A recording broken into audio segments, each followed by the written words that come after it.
नमस्कार, मैं चंदा यादव आपके साथ। आप देख रही हैं जस्ट इंडिया। जुलाना क्षेत्र के लिजवाना कला गांव में आज 23 वर्षीय युवक संदीप ने रोहतक के पीजी हॉस्टल के रूम में फांसी का फंदा लगाकर आत्महत्या कर ली। सचिन पिछले 2 साल से सेना की भर्ती की तैयारी कर रहा था। 2 दिन पहले ही सेना भर्ती की नई पॉलिसी अग्निपथ लाने से युवक परेशान था, जिसके चलते उसने आज पीजी हॉस्टल के रूम में फांसी का फंदा लगाकर आत्महत्या कर ली। परिजनों ने बताया कि सेना की भर्ती कैंसिल होने और 4 साल की स्कीम सरकार द्वारा लाने के चलते सचिन ने यह कदम उठाया है। जैसे ही यह खबर गांव के ग्रामीणों को पता लगी तो गांव में मातम छा गया और युवक का पोस्टमार्टम करवाकर शव देर सायं गांव में लाया गया, जिसके चलते आज अंतिम संस्कार के दौरान हजारों की संख्या में लोग पहुंचे और नम आंखों से युवक सचिन का अंतिम संस्कार गांव में किया गया। भर्ती की 2 साल हो लिए तो उसका फिजिकल मेडिकल हो रखा था। अच्छा। रिलेशन के पूरा वहाँ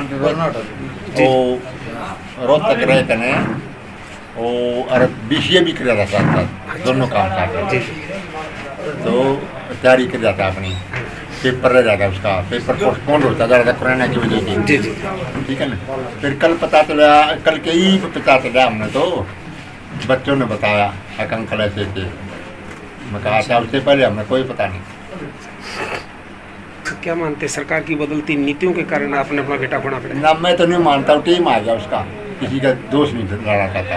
अच्छा। टीम आ गया। हाँ, तैयारी कर रखी थी बच्चे ने, लेकिन तैयारी कर रखी थी। अरे तो आप देश की सेवा के लिए भेजना चाह रहे थे अपने बेटे को? हाँ, उसका भी वो था जुनून, हक भाई सेवा करूँ मैं, देश की भी अपने परिवार की भी, ये बात है। अंकल जी, जिस तरीके से आप खुद एक फौजी रहे थे, तो इस तरीके का जो कदम है, यानी एक हिम्मत उन बच्चों के लिए क्या मैसेज है? बच्चे बेटा, मैसेज यही है कि ऐसा कदम न उठाए, बातचीत करें अपने माँ बाप से, अपने परिवार से, अपने सगे संबंधियों से। ये ऐसा कदम ठीक नहीं है। हरियाणा सरकार ने तुरंत प्रभाव से जिला फरीदाबाद के उपमंडल बल्लभगढ़ के क्षेत्रीय अधिकार क्षेत्र में वॉइस कॉल को छोड़कर इंटरनेट सेवाओं 2G, 3G, 4 सभी SMS सेवाओं, बल्क SSM सहित बैंकिंग और मोबाइल रिचार्ज को छोड़कर तथा मोबाइल नेटवर्क पर दी जाने वाली सभी डोंगल सेवाओं आदि को 16 जून 2022 रात्रि 10 बजे से अगले 24 घंटों के लिए बंद करने के आदेश जारी किए हैं। सरकार ने अग्निपथ योजना की घोषणा की है, जिसके द्वारा नौजवान आर्म फोर्सेस में भर्ती हो सकते हैं। इस योजना में भर्ती की आयु 17.5 से 21 साल रखी गई है। मुझे ये बताते हुए खुशी है कि पहली भर्ती के लिए उम्र की अपर एज लिमिट 23 साल कर दी गई है। इस चेंज से नौजवानों को फायदा होगा। मुझे भरोसा है कि युवा बड़ी संख्या में भर्ती के लिए अप्लाई करेंगे। वायुसेना की भर्ती प्रक्रिया 24 जून से आरंभ होगी। जय हिंद। को लेकर जगह जगह पर प्रोटेस्ट किए जा रहे हैं, रोहतक में क्या स्थिति है? अभी आपके सामने ही है, कुछ मतलब किसान ग्रुप के लोग बैठे हुए हैं और शांतिपूर्ण तरीके से बैठे हुए हैं। तो ऐसा कुछ नहीं है कि कोई मतलब इनकी तरफ से मतलब एजिटेशन को नॉन वायलेंट या मतलब वायलेंट की तरफ ले जाने का ऐसा कुछ भी विचार अभी कुछ भी नहीं है। सर, आगजनी और इस तरह की घटनाएं रोकने के लिए प्रशासन की तरफ से क्या इंतजाम किए गए?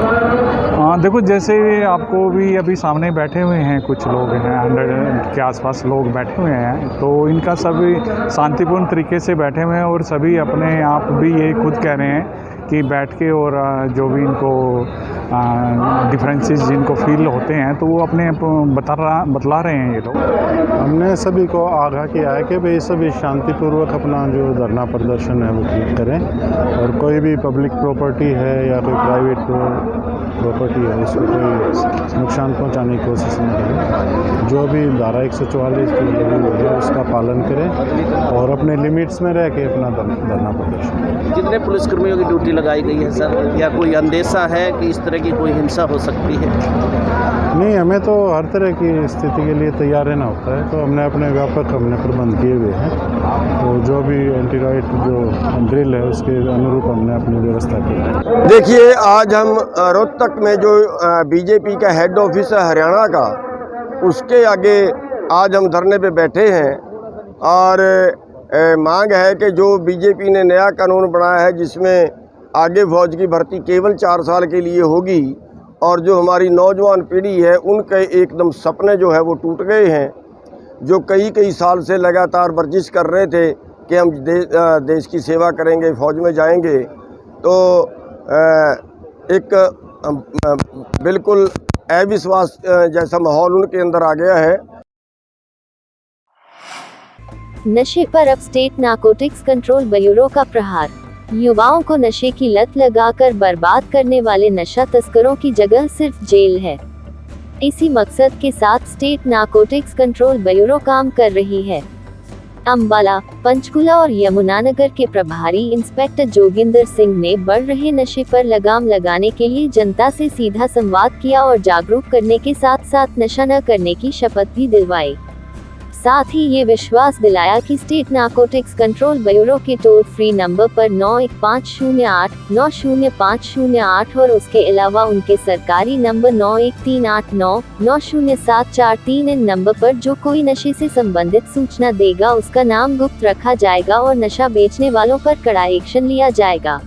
मेरा एक ही मकसद है कि जो नशे का कारोबार कर रहे हैं उनकी जगह सिर्फ जेल में है और वो बाहर जब तक रहेंगे समाज में गंदगी फैलाएंगे, इसलिए उन पर अंकुश लगाना और उनको गिरफ्तार करके जेल में भेजना ही मेरा मकसद है। नशे का ज़्यादा प्रचलन हो गया है, जिसको देखते हुए हरियाणा सरकार ने एक एनसीबी का गठन किया है, जिससे हमारे जो एनसीबी के मुखिया हैं श्री श्रीकांत यादव, एडीजीपी अम्बाला रेंज और एनसीबी के मुखिया हैं, जिनके दिशा निर्देश अनुसार ये कार्यक्रम अवेयरनेस का भी चलाया गया है। इसमें जो युवा वर्ग है उनको ये एक मैसेज दिया जा रहा है कि वो नशे से दूर रहें और उनके जो संपर्क में आने वाले जो ऐसे व्यक्ति हैं जो नशे का कारोबार कर रहे हैं उनके बारे में सूचना दें। कुरुक्षेत्र में जेल प्रशासन एवं सरकार द्वारा किया गया प्रयास सफल रहा है। कुरुक्षेत्र में खुले हरियाणा के पहले जेल पेट्रोल पंप की सेल 8.5 लाख के करीब पहुंच गई। पेट्रोल पंप पर काम करते जेल बंदियों के चेहरों पर भी रौनक आई है। खुले में सांस लेते हुए उन्हें तनाव से मुक्ति मिली है। कुरुक्षेत्र जेल के इस पेट्रोल पंप पर अब 24 घंटे पेट्रोल और डीजल मिलने लगा है। पिछले 2 दिनों से इस पंप को अब रात्रि के समय में संचालित किया जा रहा है। इसका संचालन सुबह 7 बजे से लेकर सायं 7 बजे तक कैदी बंदियों द्वारा किया जाता है और रात्रि के समय जेल में कार्यरत वॉलंटियर वार्डर द्वारा किया जाता है। अब हम अपना काम भी कर रहे हैं और उसके साथ साथ हमें एक्सपीरियंस मिल रहा है, जिससे कि वो आने वाले समय में जब भी जेल से रिहा होके जाएंगे वो किसी भी प्राइवेट सरकारी पंप पे वो जॉब कर सकते हैं या फिर वो अपनी कोई भी जीविका उस तरह से वो चला सकते हैं। सर अंदर में बहुत थोड़ी घुटन सी होती थी, यहाँ पे आके लोगों में यहाँ पे काम करके बहुत सा अच्छा महसूस हो रहा है सर। और भी जो आगे कुछ जिलों में ये बनना पेट्रोल पंप बनना चाहता है उसमें हमारी बहुत खुशी है जी, और भी 4 भाइयों को बहुत ज़्यादा खुशी का मौका मिलेगा जी। हमें भी बहुत अच्छा लग रहा है जी ये काम करके, बहुत अच्छा लग रहा है। इसमें हम ज़्यादा से ज़्यादा मेहनत करने की कोशिश कर रहे हैं जी, जितना अच्छे से अच्छा कर सकते हैं वो हम चाह रहे हैं जी, वो अच्छे से अच्छा करना चाह रहे हैं जी और करेंगे जी।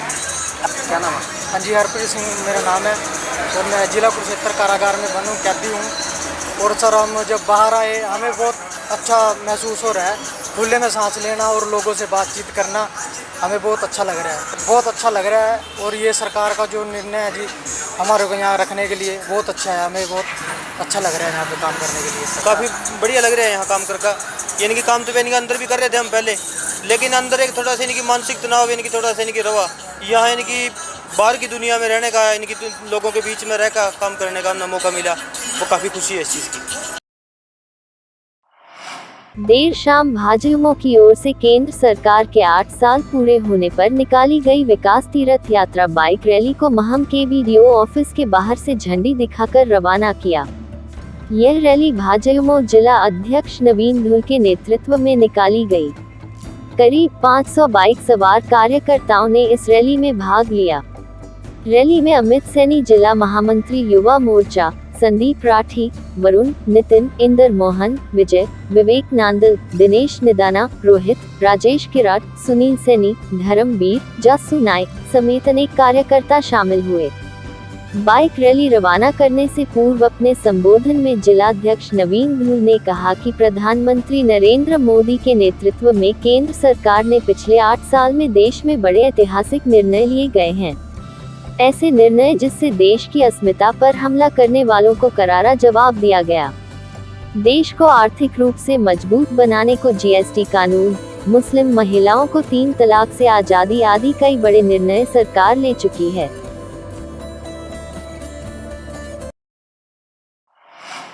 इसी के साथ इस बुलेटिन में आज के लिए फिलहाल इतना ही। नमस्कार।